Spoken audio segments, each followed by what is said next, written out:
Hello, citizens of the world. We are anonymous.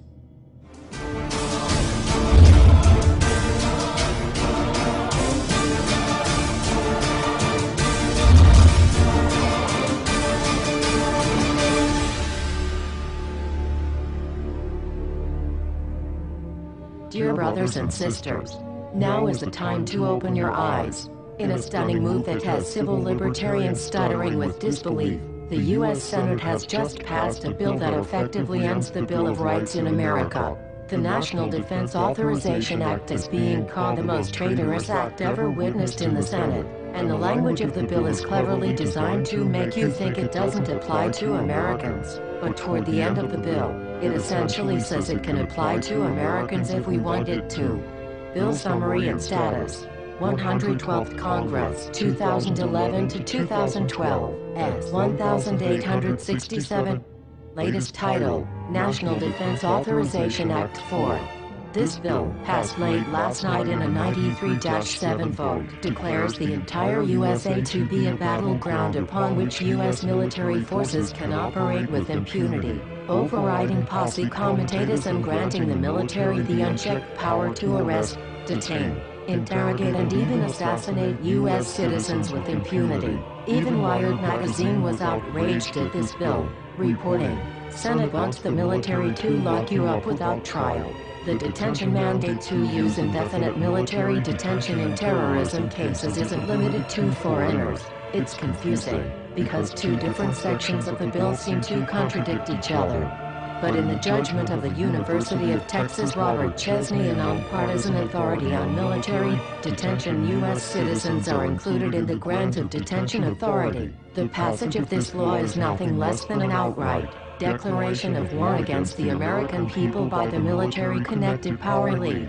If this is signed into law, it will shred the remaining tenets of the Bill of Rights and unleash upon America a total military dictatorship, complete with secret arrests, secret prisons, unlawful interrogations, indefinite detainment without ever being charged with a crime, the torture of Americans and even the legitimate assassination of U.S. citizens right here on American soil. If you have not yet woken up to the reality of the police state we've been warning you about, I hope you realize we are fast running out of time. Once this becomes law, you have no rights whatsoever in America, no due process, no First Amendment speech rights, no right to remain silent, nothing.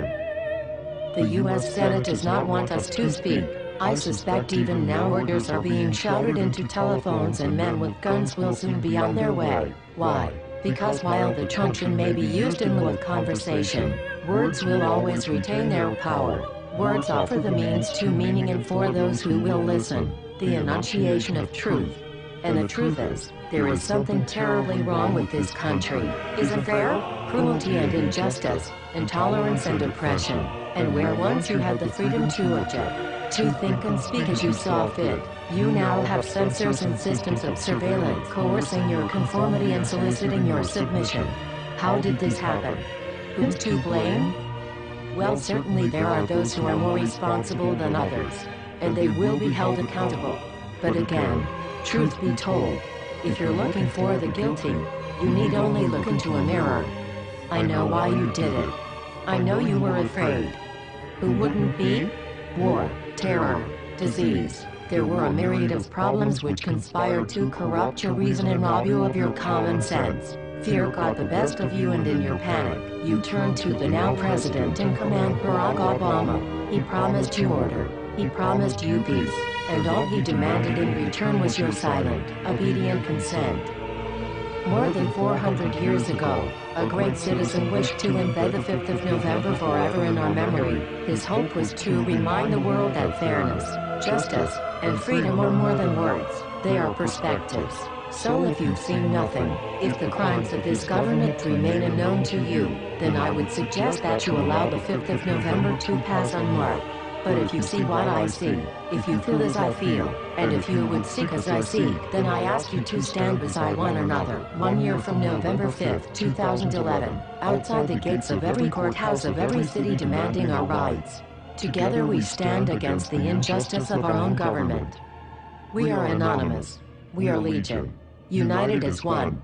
divided by 0. We do not forgive censorship. We do not forget oppression. U.S. Senate. Expect us.